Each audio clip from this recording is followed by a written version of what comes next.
Okay, the next type of chart that we're going to create is a waterfall chart. This will be a very helpful visual representation of the income statement, starting with revenue and deducting all the expenses until we get to net income. So let's create a separate working area for the waterfall chart as well. And I'm actually going to move this chart down and make the waterfall section right here. So what we're going to do here is let's pick a year that we want to illustrate the waterfall for. Let's take 2016E. So what I'm going to do is set this equal to, and I'm going to select at the top 2016E, Alt H AL, aligns left. Then I'm going to put the headers across the top, and the headers are going to correspond to the income statement.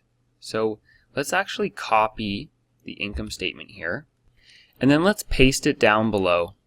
So we're going to go right above the line with 2016, and I'm going to press Alt H V S for special.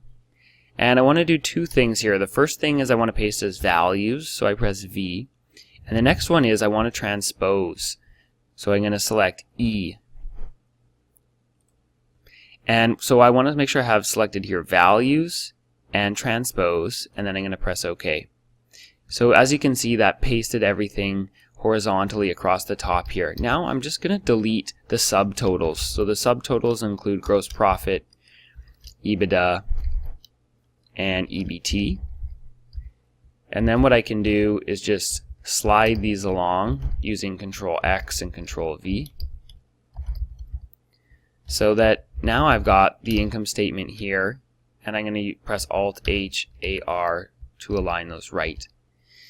Now we're going to link each of these up to the corresponding year 2016. So I'm going to link up top here revenue, then I'm going to link cost of goods sold, and I'm going to link cost of goods sold as a negative number so that I can get it as a cash outflow in the waterfall. SG&A, same thing. Let's select that from above. Select depreciation as a negative number. Select interest as a negative number. Select taxes as a negative number. And if you go in this last cell and press Alt equals, you'll see that Excel knows to auto sum to the left instead of vertically as we've been doing in the past. And let's just make sure this is the same as 2016 net income above. And we see that it's the same, so that's great. That's a nice little check that we've got built in place. So what we're going to do now is we're going to make our waterfall chart. I'm going to move this over a little bit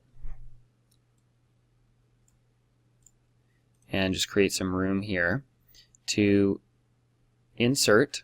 So we're going to go Alt N, and then we're going to select from the chart types.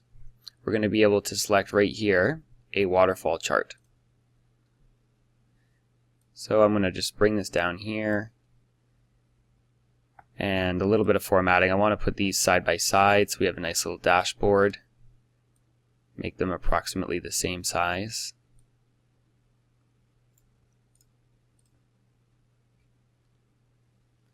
I think this one's still a bit wider.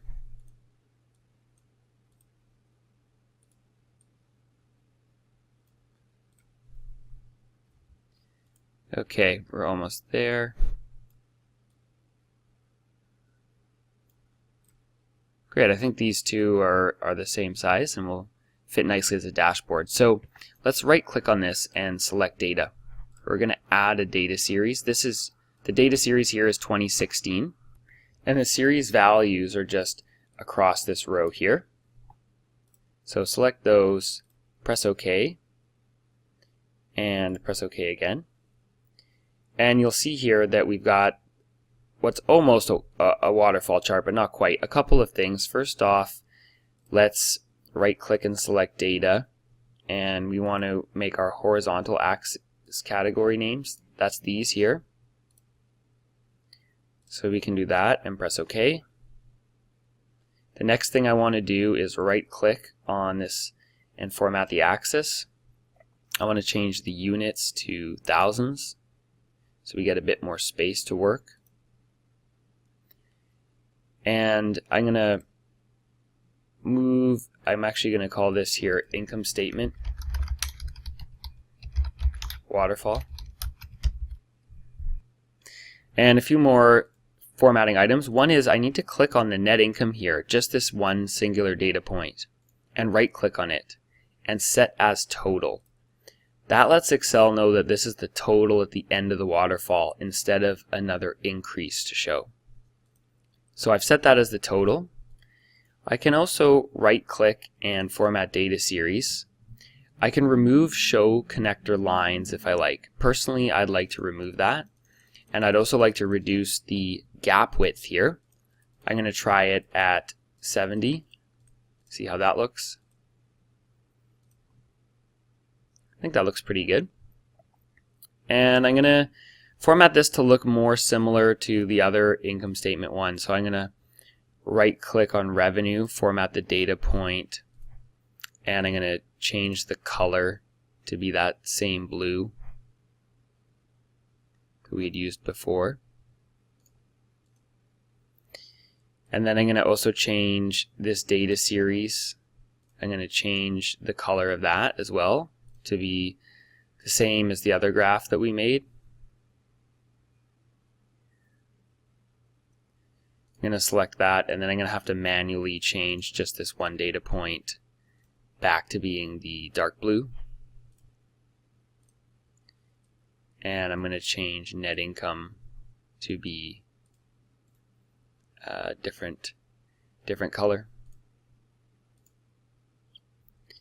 Let's set that to be a lighter shade of blue, similar to the other chart that we have.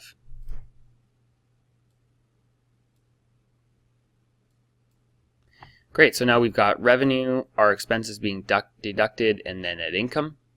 So this shows an example just for 2016, and I'm actually going to add that into the title here. 2016E. I will bold the bottom here.